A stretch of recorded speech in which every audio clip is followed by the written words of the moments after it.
may maganda bang paghihiganti? What is the best way to take revenge? There is. Do you want to know the best kind of revenge? There are 3. And remember this, 3 best revenge. 3 magandang paraan para makapaghiganti.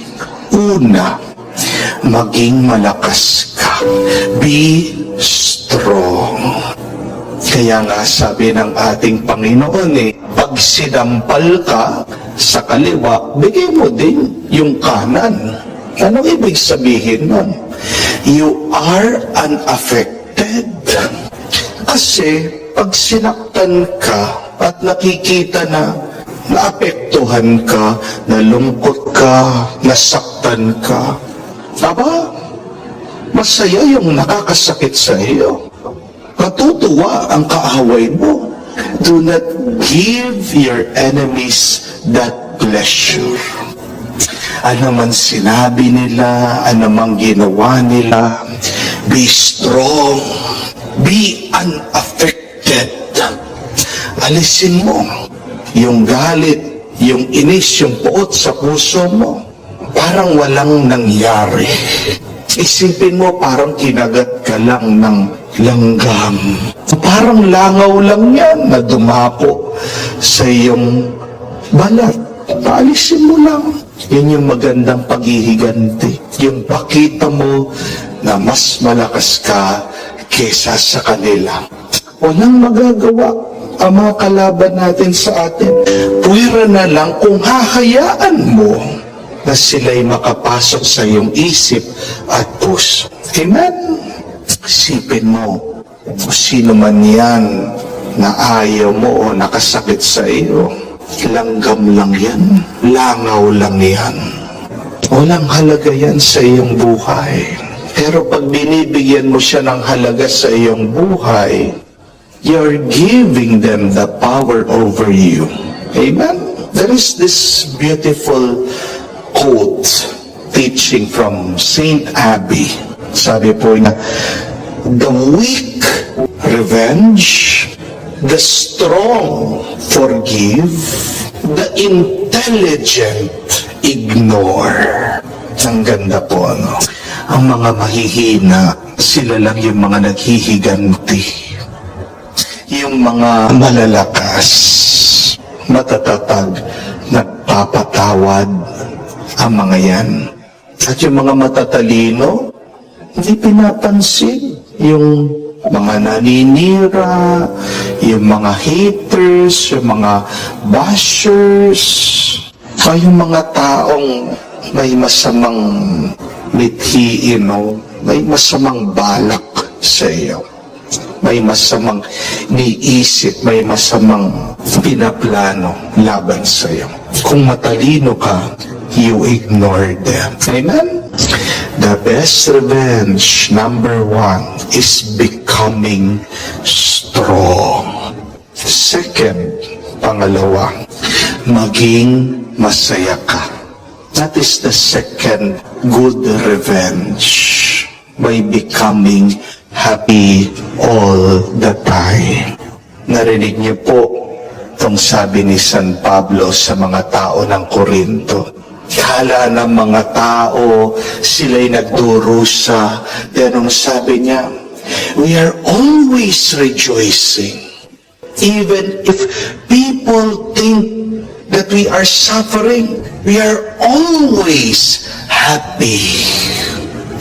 Ipakita mo, masaya ka, at maiinis yung kaaway mo, yung kalaban mo. Nothing will make your enemies angrier, more mad, than to see you smiling, than to see you happy, than to see you rejoicing. Kaya yung mga misis dyan na may problema dahil yung mga asawa daw nila, merong number 2, may binabahay, may kalaguyo, please, take care of yourself, please. Choose to be happy. Punta kayo sa beauty parlor. Magpaganda kayo. Punta kayo sa spa. Magpamassage kayo. Huwag niyo pabayaan yung sarili. Huwag niyong gawing mga losyang ang inyong mga sarili. Huwag kayong magkukulong sa inyong mga kwarto, magmumukmuk, iiyak. Ikinawawa na nga kayo. Huwag niyo nang gagawing mas kawawa ang inyong sarili. Amen. Lumabas kayo. Tawagin yung mga kaibigan, yung mga barkada. Kumain kayo. Lumibot kayo, no? Maglakwatsa kayo. Magpicture kayo. Post nyo sa Facebook. Pag malaki mo, bayangin mo asawa mo. Kala niya, siya lang yung masaya. Kayo mo din maging masaya. That is the best revenge. By not allowing yourself to wallow in misery, in sadness, and in sorrow.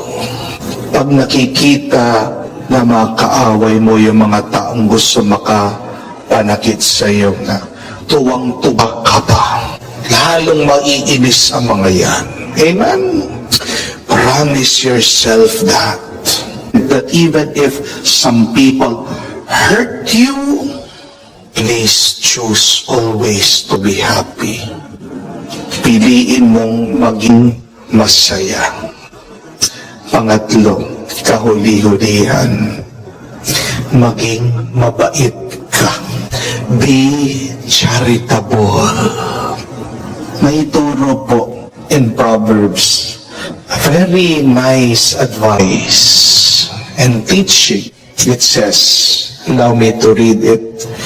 If your enemy is hungry, give him food to eat. If he is thirsty, give him water to drink. In doing this, you will heap burning coals in his head, and the Lord will reward you. Ang ganda po nung larawan, no? Sabi, ikaw na nga yung sinaktan, ibabalik mo sa kabutihan. Ano daw yung nararamdaman nung nakapanakit sa iyo, nung taong gumawa na masama sa iyo? Parang kumuha daw ng isang uling na nagbabaga nasa ulo niya. Ibig sabihin, maiinis sa iyo yan, magagalit sa iyo yan. Yun yung magandang paghihiganti. Huwag mong hahayaan ang sarili mong magalit. Ano man ang gawin na pangit o masama ng ibang tao.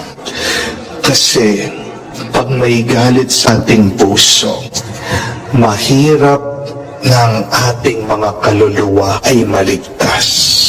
One stumbling block of our salvation is being angry and keeping anger into our hearts. Let go of that. Remove that. Ask the Lord His grace to free you from this anger, to free you from thoughts of revenge. Because there is nothing more rewarding than to live a life that is full of peace, free from anger. Amen? Tatlong magandang paghihiganti. Pangako mo sa iyong sarili. Maging malakas ka, maging saya ka, maging mabait ka. At iyong kaluluwa magiging malapit sa Diyos.